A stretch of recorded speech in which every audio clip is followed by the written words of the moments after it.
Hi, I'm going to do a little review of my 2017 Giant Defy Advanced 1. I got this bike in the mid-springtime. It was a tough toss-up between some other bikes, like the Roubaix, the Diverge. Decided on this, got a good deal, but tell you some things I like about it and don't like. One of the big things got this for was I really wanted the through axles and the disc brakes. Feel it's important to have a through axle with all that braking power so it won't tweak in the dropouts. Want a full carbon frame, so it's got that. I was hoping to get a little bit lighter bike, something in the 16-17 pound range, but this bike's in the 19s, 19.8 or something. Really wanted the 1132 cassette and the compact crank 5034.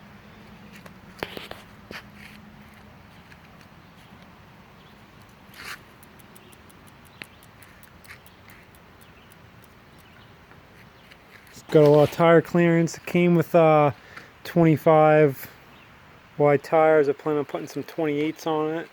Supposedly should be no problem. Definitely in the back, plenty of clearance there.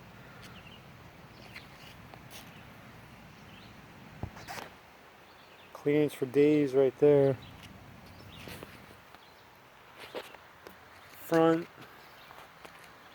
good clearance too.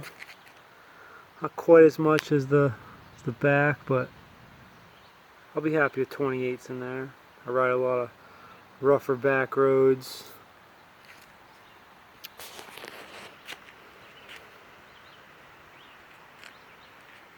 I've got a Cat Eye Rapid X3 taillight on it. Actually a little disappointed with that light. I kind of hemmed and hawed over some different lights. I need a light that goes to the chainstay because of that defuse seat post. You can't put a lot of the brackets that typically go on a round seat post, so I got this one, but the light isn't quite as bright, or its settings don't let it go to its max lumens on blinking mode, which is bizarre. It blinks only like 30 or 50 lumens, but then it's a maximum of 150 when it's on steady, which uses the battery up in an hour. I got a specialized bottle cage. I like their bottle cages a lot. Hold the bottle well, hold up well. The Giant neutral saddle, it's alright. It's not the best, not the lightest. Looks pretty good though. One thing I had a little issue with was the cables go inside the frame here. Cable wasn't installed perfectly when I got it, and it shredded the cable because it doesn't have any ferrules there. It just cable housing straight in the frame. Had a little problem with it. It's been holding up well now though.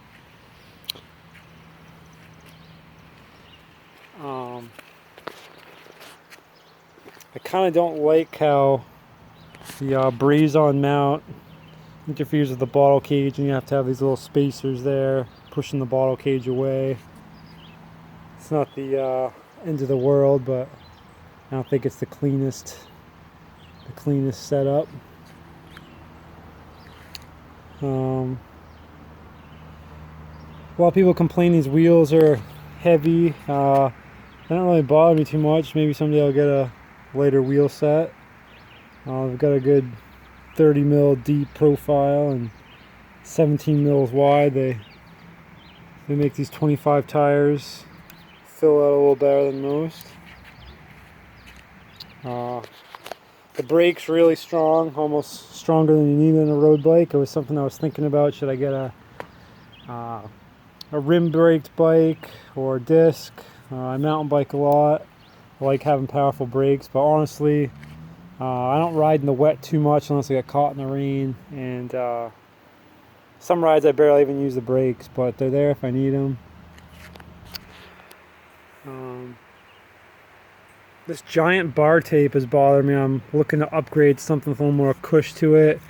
It's so thin and it packs out right away. There's almost like nothing there. My palms of my hands are kind of hurting me now.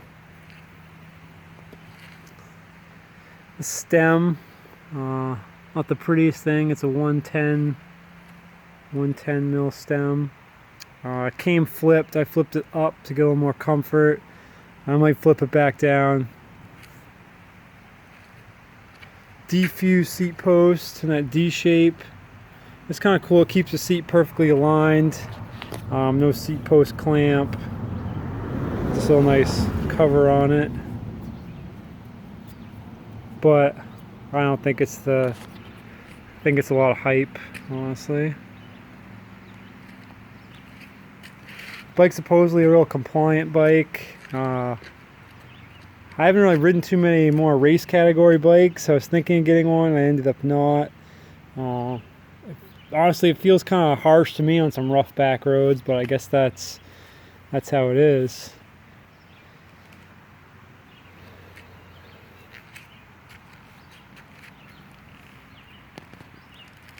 Pretty stiff, real thick bottom bracket area. It's not, I feel like it could be a little bit stiffer. I'm sure the TCRs are a little more snappy like they say.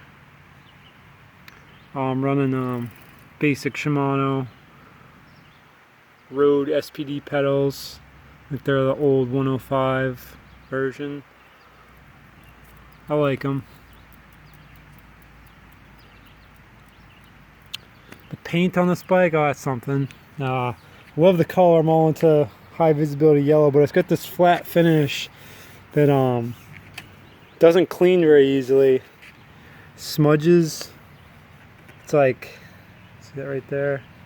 Smudges and won't even wipe. You gotta really like hit it with some chemical and a really good rag to get anything out of it. Really difficult finish to keep clean. The Saigo light. 850 lumen headlight, really like that. I love riding it on the pulsing mode. I feel like it catches your attention really well.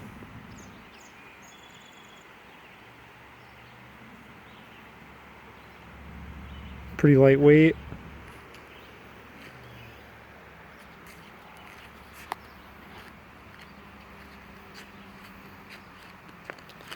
Have about 900 miles on it. Everything's going pretty well. So overall, pretty good bike. Thanks for checking it out with me.